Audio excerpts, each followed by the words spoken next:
সারাদিনের খবর নিয়ে আমাদের নিয়মিত আয়োজন আজ সারাদিন, সঙ্গে আছি ইমদাদুল হক। রাজনীতিবিদরাই আগামীর বাংলাদেশ চালাবে, যুক্তরাষ্ট্রের বিনিয়োগকারীদের জানালেন প্রধান উপদেষ্টা doctor Mohammad Yunus. US Bangladesh business council আয়োজিত অনুষ্ঠানে সফরসঙ্গী বিএনপি, জামায়াত ও এনসিপি নেতাদের পরিচয় করিয়ে দেন সরকার প্রধান। এছাড়া টেকসই উন্নয়ন লক্ষ্যমাত্রা অর্জনে $4 ট্রিলিয়ন ঘাটতি পূরণে বড় দেশগুলোকে আহ্বান জানান ডক্টর ইউনূস। জাতিসংঘ সাধারণ পরিষদের ফাঁকে দ্বিপাক্ষিক বৈঠকে প্রধান উপদেষ্টা ডক্টর মোহাম্মদ ইউনূসকে ইসলামাবাদ সফরের আমন্ত্রণ জানিয়েছেন পাকিস্তানের প্রধানমন্ত্রী শাহবাজ শরীফ।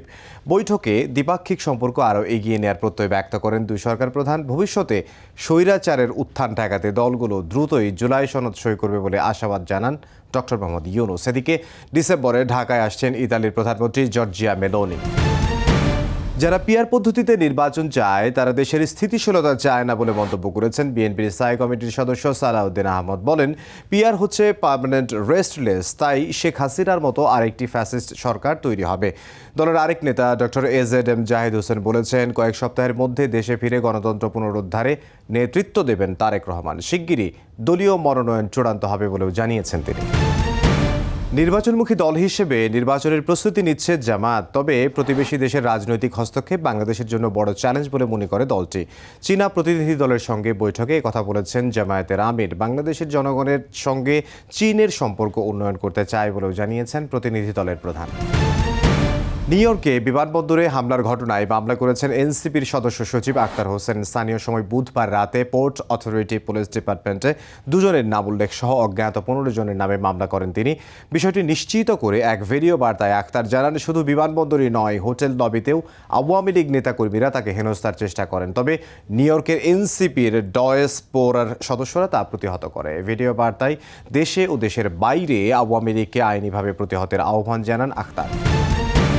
জুলাই অগাস্টে কুষ্টিয়ায় 7 জনকে হত্যা মামলায় জাসদ নেতা হাসানুল হক ইনুর বিরুদ্ধে 8 অভিযোগ আমলে নিয়েছেন আন্তর্জাতিক অপরাধ ট্রাইব্যুনাল।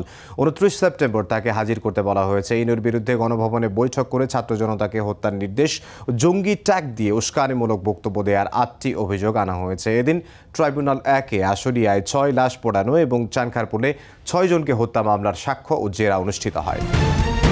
প্রধান বিচারপতি সৈয়দ রেফাত আহমেদের নেতৃত্বে ইইউ সহ বিভিন্ন দেশের রাষ্ট্রদূত বরিশালের আদালত পরিদর্শন করেছেন।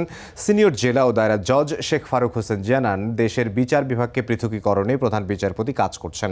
বিচার প্রক্রিয়া দেখতে ইউএনডিপির প্রধান সহ 7 জন ডেলিগেট আদালত পরিদর্শন করেছেন। মাঠ পর্যায়ের বিচার প্রক্রিয়া দেখে সন্তোষ প্রকাশ করেছেন তারা। এর আগে বুধবার বরিশাল বিভাগের নির্বাচন কর্মকর্তাদের সঙ্গে বৈঠক করেন প্রতিনিধি দল। পরে বরিশালে বিভিন্ন উন্নয়ন প্রকল্প পরিদর্শন করেন তারা। দেশে সারের সংকট নেই জানিয়ে কৃষি উপদেষ্টা জাহাঙ্গীর আলম চৌধুরী বলেছেন, সারের দাম বাড়াবে না সরকার। সচিবালয়ে কৃষি মন্ত্রণালয়ের 1 বছরের কাজের অগ্রগতি নিয়ে সংবাদ সম্মেলনে এই কথা বলেন উপদেষ্টা। জানান, দাম নির্ধারণ, আমদানি ঘাটতি মেটাতে কাজ করছে জাতীয় সার ব্যবস্থাপনা কমিটি। নীতিমালা হলে রাজনৈতিক পরিচয়ে সারের ডিলারশিপ দেয়া বন্ধ হবে। এতে সার নিয়ে কোনো সিন্ডিকেট থাকবে না। সীমান্ত দিয়ে মিয়ানমারের আরাকানে সার পাচার বন্ধে কঠোর পদক্ষেপ নেওয়ার কথাও জানিয়েছেন তিনি। প্রায় 6 দশক পর জাতিসংঘে দেয়া ভাষণে ফিলিস্তিনিদের প্রতি সমর্থন ব্যক্ত করলেন সিরিয়ার প্রেসিডেন্ট আহমেদ আল শারা।